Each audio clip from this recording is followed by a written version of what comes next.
England 1520. Two immortal women roam the countryside, freeing heretics from the clutches of witch trials, but soon they are captured and sentenced to death. Their inability to die is taken as proof of their unholy nature. They are executed again and again, each death more gruesome than the last. Eventually, one of them is sealed inside an Iron Maiden and cast into the sea, the location marked and buried in secrecy. The other manages to escape 500 years later. Somewhere in the ocean, a ship hauls up the rusted Iron Maiden from the depths. Two men begin breaking it open, watched by an unknown woman in a long coat. As they remove the iron mask, they reveal a distorted face gasping for air. Quinn.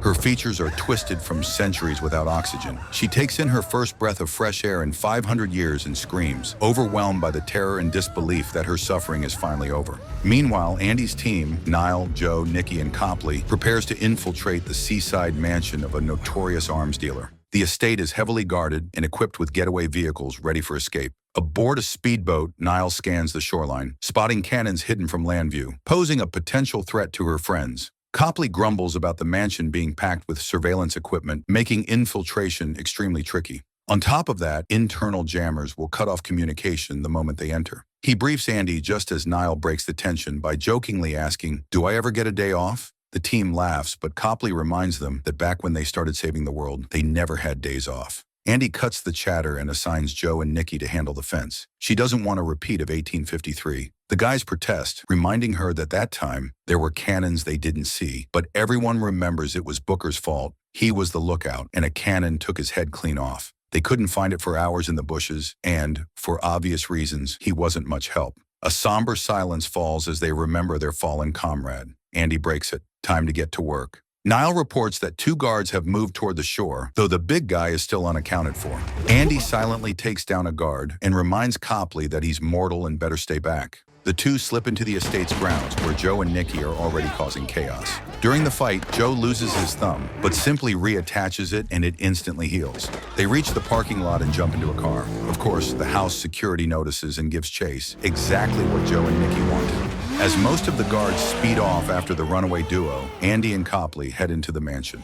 Joe and Nikki tear through a forest road, having the time of their lives while their motorcycle-pursuing enemies struggle to keep up. Inside, Andy and Copley search the house for its owner. Niall updates them. Guards by the shore are hurriedly loading weapons, likely spooked by the sudden assault. More guards ambush Andy and Copley inside.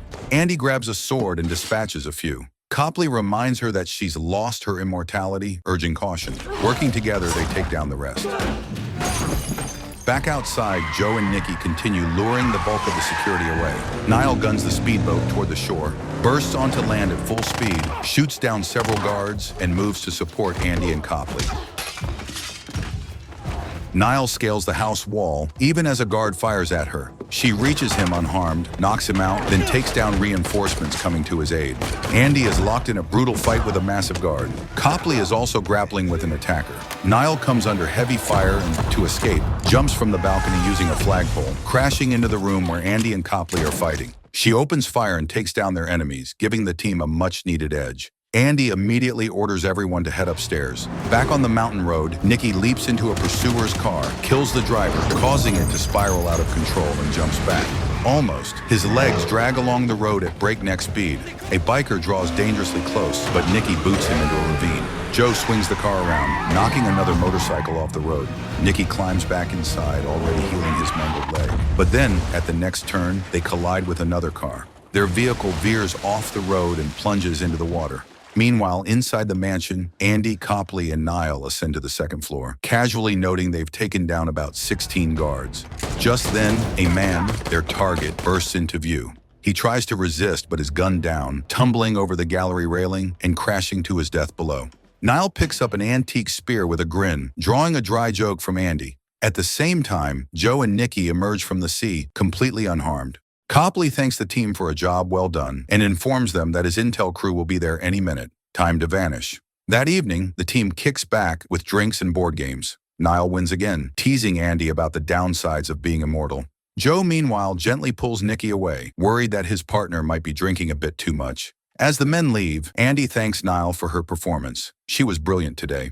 Niall, however, shifts to a more serious tone. Andy tries to brush it off with humor, but Niall sees right through her. Andy finally admits that, oddly enough, she feels happy and at peace. She's mortal now, but maybe that's not such a bad thing. Just then, Copley returns with news. His people discovered that the arms dealer they killed wasn't actually the one who placed the massive weapons order. He was just a middleman, buying and moving the goods for someone else, someone elusive and extremely dangerous. The only clue they've found is a single photograph of an unknown woman. Niall suddenly tenses. She's seen that woman before, in a dream. It had felt strange and surreal at the time, and she didn't think much of it. Until now. She describes the vision. A centuries-old room lined with books. The mysterious woman stands among them, reading. There's a man present too, possibly the room's owner. She tortures him, and then Niall woke up. Copley promises to keep them informed if new intel emerges and quietly leaves. Andy reassures Niall they'll deal with it when the time comes. Meanwhile, the long-lost Immortal, Booker, returns to his home, only to find Quinn waiting for him.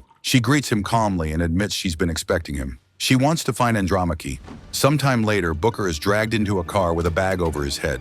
That same morning, Joe unexpectedly announces that he wants to spend the day alone, away from the group. Andy and Copley also leave on business, but Nikki can't shake off Joe's strange behavior. They've known each other for over 1,000 years, and Nikki knows when his partner's lying. He convinces Niall to join him in following Joe.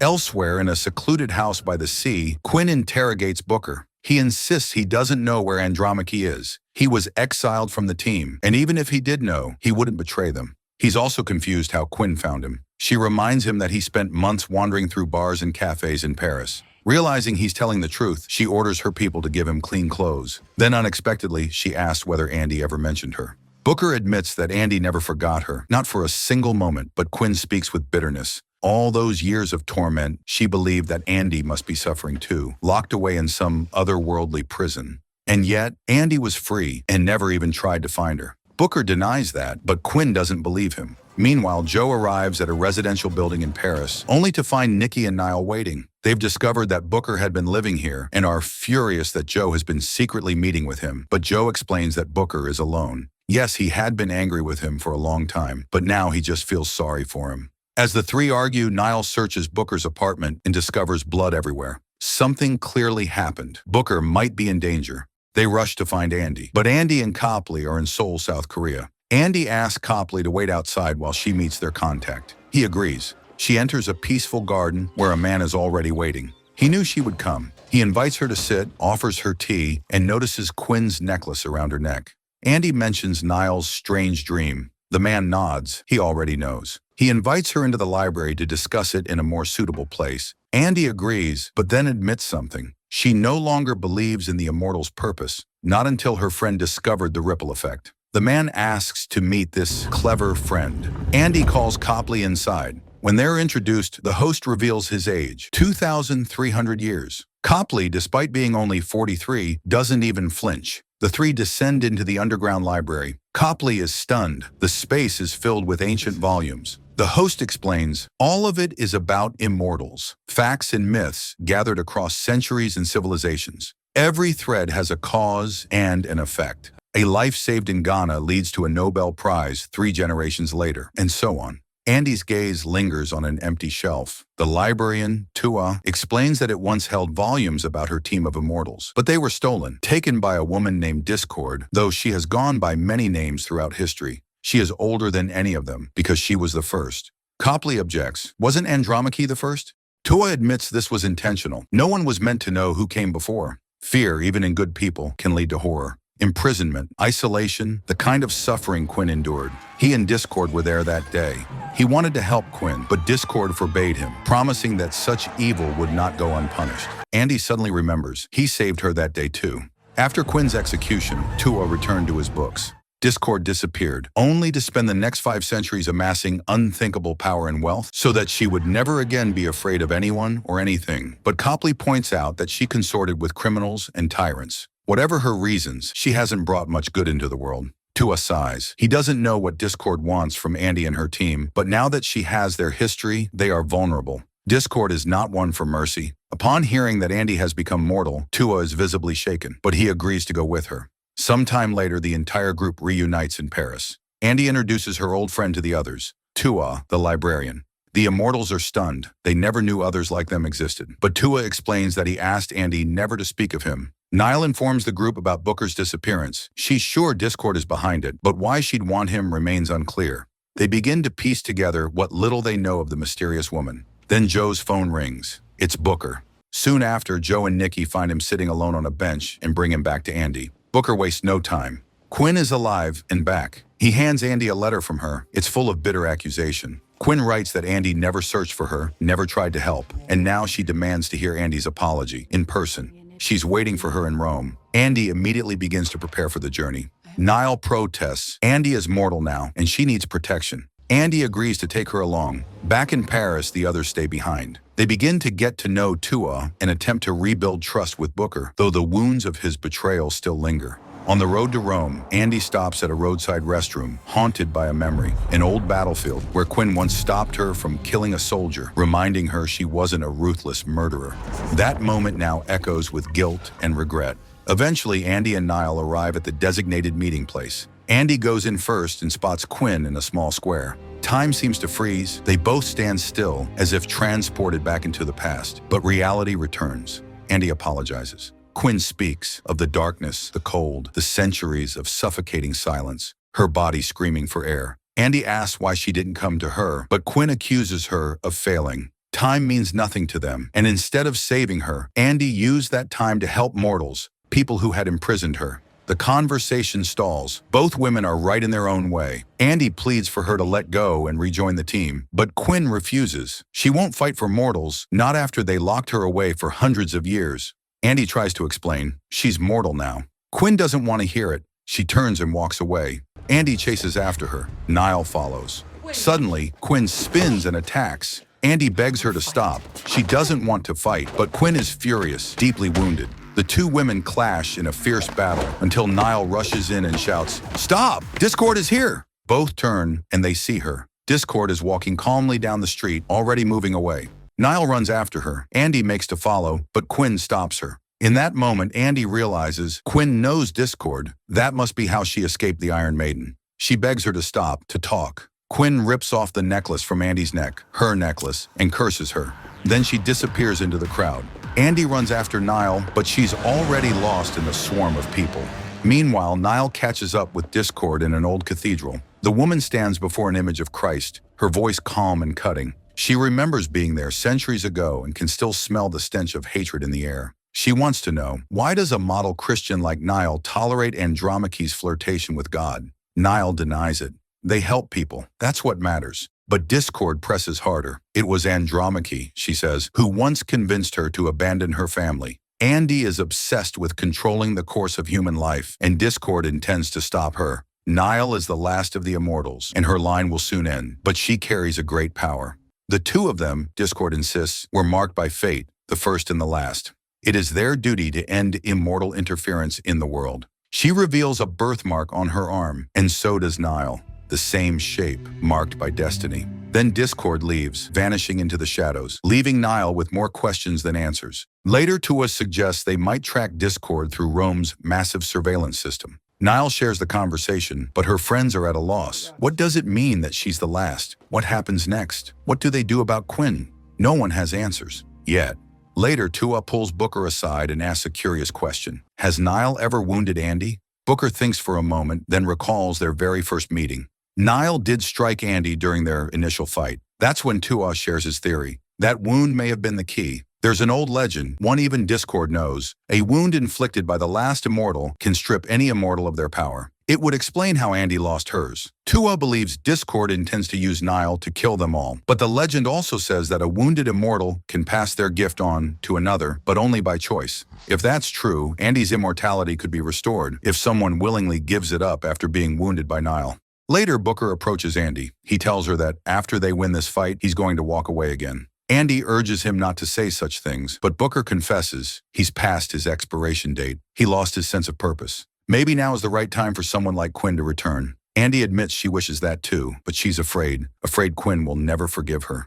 Booker tells her it's not over. Nothing ever is. You just have to believe. Elsewhere, Discord meets with Quinn. She tells her plainly she sought her out because she needs her. Quinn, filled with hate and burning for revenge, is ready, not just against her former friends, but against all of humanity. Soon after, in Jakarta, a vehicle rams the gate of a military facility storing a nuclear warhead. Guards stop the car, only to find the driver is dead. They leave her for inspection. But it's Quinn. She suddenly regenerates, rises, and eliminates the guards with ruthless precision. Her followers storm the site immediately, securing the perimeter with chilling efficiency. Meanwhile, Booker watches Niall train. He offers to show her a few new moves. They spar when Twa joins them, asking if he might stretch his limbs as well. Now it's three immortals in a dance of blades and footwork. During the spar, Niall accidentally wounds Booker's arm. He plays it off, just a scratch, and walks away. But Twa follows him, having seen what Booker is hiding. Booker confirms it. The legend is true. The wound won't heal. He tells Twa to keep it secret from Andy. Alone, Booker tends to his injury, biting back the pain. Andy, unaware of his sacrifice, is focused on new intel. Copley has just confirmed that Quinn is behind the nuclear breach in Jakarta. His team managed to recover surveillance footage before the feed was cut. The images are grim. Quinn's elite force now has full control over the bomb, which, if detonated, would contaminate the surrounding region for generations. Worse, the compound is rigged with cumulative munitions, explosives designed to disable even immortals for extended periods. It's a trap for them, but Andy knows they have no choice. They must save these people. The team prepares to depart. Joe pulls Nikki aside, confessing that he's afraid, that this might be the end, but Nikki reminds him, Andromache lived alone for 3,000 years before finding Quinn. They at least found each other right away. If this is their end, they'll face it together. Though deep down, he still believes they'll survive. They arrive in Jakarta and surprisingly pass through the outer perimeter unchallenged. Andy is uneasy. Copley warns them this silence won't last. He guides them remotely via his gear, and the team advances, meeting no resistance at first. Andy speculates that no terrorist would remain on site with a bomb ready to blow. Booker offers a grim reminder: there's always a twist.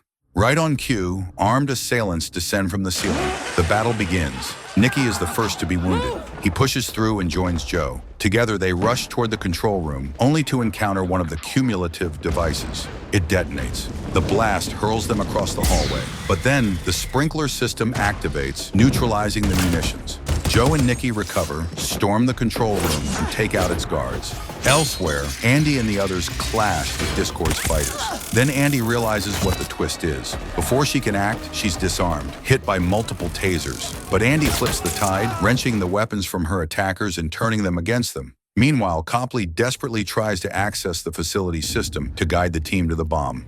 Time is running out. Then, he's attacked. Joe sees it now. Discord's true plan was always to split them up, and it worked. Copley is captured, locked in a containment drum with no way out. Joe and Nikki, stunned and regenerating, are sealed inside the control room. Andy and Booker are isolated in a corridor. She quickly realizes the doors are being controlled. Discord is watching them. She tells Booker to go first. He's still immortal, but Booker stops. "This is my choice," he says. He's giving her back the gift. Andy barely has time to protest. Gunfire erupts. She charges into battle. After the dust settles, the enemies lie dead. She notices a small wound on her hand, closing. Her immortality has returned. But at that very moment, enemies break through the doors. Booker slams the bulkhead shut between them, locking Andy out. She watches helplessly as he turns to face the incoming threat. He fights bravely, but she sees his death, and she weeps for her friend. But Andy's fury ignites something deep within her.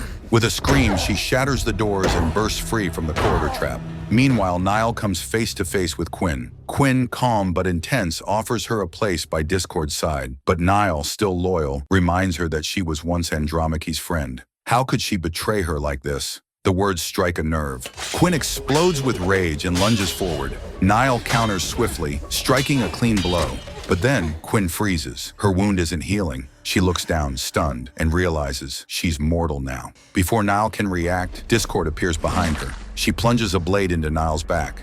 Niall collapses. Discord vanishes into the shadows, leaving a shaken and bleeding Quinn clutching a detonator. The countdown has begun. Andy roams the empty corridors calling for her friends, but there's no one. Finally, she stumbles into a massive chamber. In its center sits the bomb, and beside it, Quinn, wounded, quiet, resigned, ready to detonate the entire site once Discord has escaped with the captured immortals. Andy steps closer, desperate. She tells Quinn that she doesn't have to be the executioner of the world. She confesses she did search for her for centuries. And maybe now, they both need to face who they truly are and do what they were always meant to do. Quinn's fingers tremble. She releases the trigger. Silence. Then, above them, the roar of a helicopter engine. Andy runs to the window and sees it lifting off. Discord is taking the team. She turns to Quinn, pleading for information, but Quinn doesn't know where they're going.